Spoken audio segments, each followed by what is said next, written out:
What's up, everybody? Happy Monday. Hope all you had a great weekend. Hope you all having a great day so far. Getting into this episode of B&B, um, Brooke makes me sick. Like, I just, for the life of me, I do not like Brooke at all. I love the actress though. I love Catherine Kelly Lang, but I cannot stand Brooke's character. She just seems like she was all too happy about the fact that she thinks that she won some prize. Oh, I got Ridge again. He's back home. Um, and they were talking about Taylor and stuff, and talking about, oh, but Taylor's all alone. And please, Taylor, she's not distraught over losing Ridge, over the fact that he went back to Brooke. Of course, she was unhappy about it at first, even crying and stuff like that, but she's not distraught. She seems like she's picking up the pieces, you know. Then they started talking about Eric and Donna and Quinn. It's so funny because for the longest of time, Ridge and Brooke wanted Quinn out of the picture. And now that Quinn is officially out of Eric's life, they didn't seem too thrilled. Like they didn't seem all that like giddy about it or nothing. They really did. They seemed like, they weren't too happy. Like you would think that they would be jumping up for joy. I mean, Quinn is finally out of Eric's life. That's what they've been wanting since he married her. And it's finally happened. But they just didn't seem all that enthused. I was shocked by their response to it. Um But yeah, part of me feel like Ridge he went back to Brooke out of obligation. I do feel like he definitely has feelings for Brooke, but I feel like he feels obligated to go back to her and fix that marriage or whatever. I'm just like it's gonna be a hot mess between them because nothing ever lasts long between them. It's always some drama going on. So Brooke can think that she want a prize all she want to, but if Ridge is what you want, you can have Ridge. Because in my opinion, he ain't no prize. You know what I'm saying? That come on now, a grown man flip flopping between two women every time. That's not a prize in my book. So if Brooke want Ridge, he's all yours. Um, so moving on from that, I am feeling Deacon and Taylor as friends. I like them as friends. I think they have good chemistry. Anything more than friends? No. I gotta be honest. No, not no. My opinion, I feel like they should never be anything other than just friends. Because Taylor wanted to believe Deacon, but she was still on the fence about whether or not he's got in touch with Sheila or whatever. But Deacon was swearing up and down that he ain't been in contact with her or whatever. And I don't see Sheila calling Deacon anyway. Like she don't trust Deacon, you know.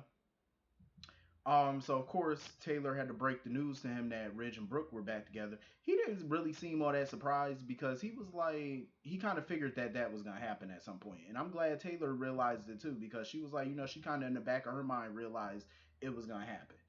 Um, but Deacon was sitting there talking about now it's gonna be harder for me to see Hope because I'm banned from the property. My thing is Deacon, sir. Hope is a grown woman with a car. He acts like he was talking about Hope like she was 6 years old or something. Oh, I'm not gonna be able to see Hope. I'm like, sir, she has a car. She's grown. She can come see you. You may not be able to go to Brooke's house, but she can come to you wherever you are, at the restaurant, your hotel, whatever. She can come see you. Like, come on, dude. It's not gonna be tough for you to see her. You could see her pretty much whenever you want. She could just come to you instead of you coming over there. It's that simple. Um, but I love the conversation between Taylor and Deacon though because it's so freaking real. It's like Brooke is never gonna let Ridge go. And the fact that Deacon was hoping that she would, I'm like, sir, she's never gonna let Ridge go. It's not gonna happen. And Taylor pretty much was like, Ridge is always gonna go back to Brooke. That's what he always gonna do, and it's so true. He's always gonna go back to Brooke. Ain't no ifs, ands, buts about it.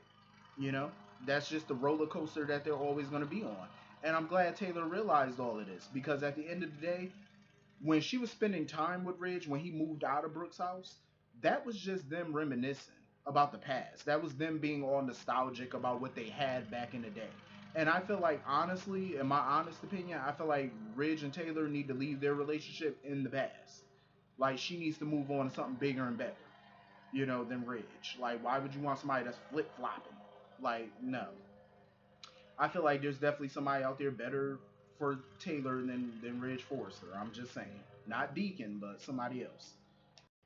I'm actually happy that Taylor is actually, I think, the only person to really thank Deacon for even calling 911 when he found Steffi and them. Like, he saved their lives, you know, unbeknownst to him, he saved Finn's life too by calling 911, you know, because if it wasn't for Deacon, it would have taken hours probably for somebody to even find them in that alley, and they would have been dead. So thank God, you know, and I'm glad Taylor did thank him for that, because it seems like nobody else in that town have.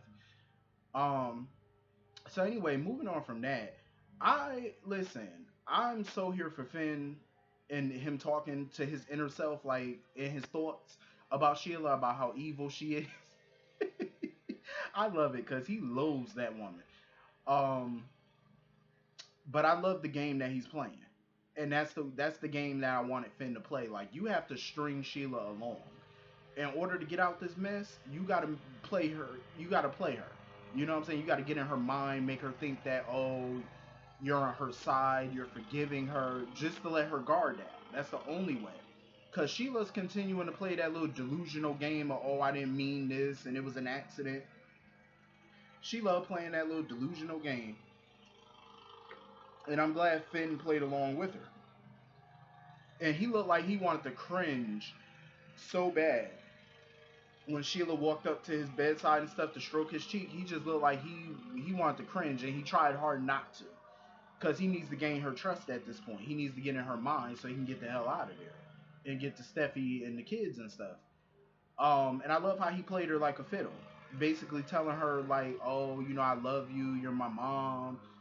And he played her even more so because he told her, he was like, "Listen, I need you, you know, get this medicine for me. I need my medicine."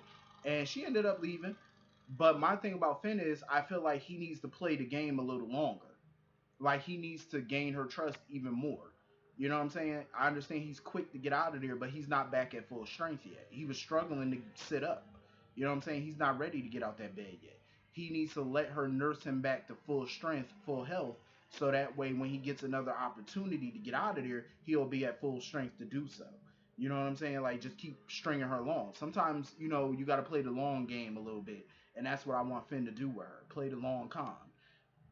Because I got a feeling, even if he do manages to get out that bed, I feel like Mike, her little partner in crime, is gonna stop Finn. Because you know Mike is somewhere lurking around, so I got a feeling he gonna try to stop him. So that's why I said Finn needs to play the long game. Because in order to defeat somebody like Sheila, you got to play in their head. You know what I'm saying? Hopefully he can kill her. Like, we all know Sheila came back from the dead before, but this time he need to behead her or something. Like, I'm just saying. Sheila got to go. Like, her delusional ass. And I'm glad Finn is thinking on his feet. Like, he's coming up with a game plan. I just wish that he would play it a little bit longer. Like I said, until he's full strength, and then get the hell out of there. You know what I mean? He definitely got to watch his back with Mike, because Mike is gonna be scouring. But anyway, that was pretty much the whole episode. Hit the comment section, let me know what you all thought, and I will see you all later. Peace.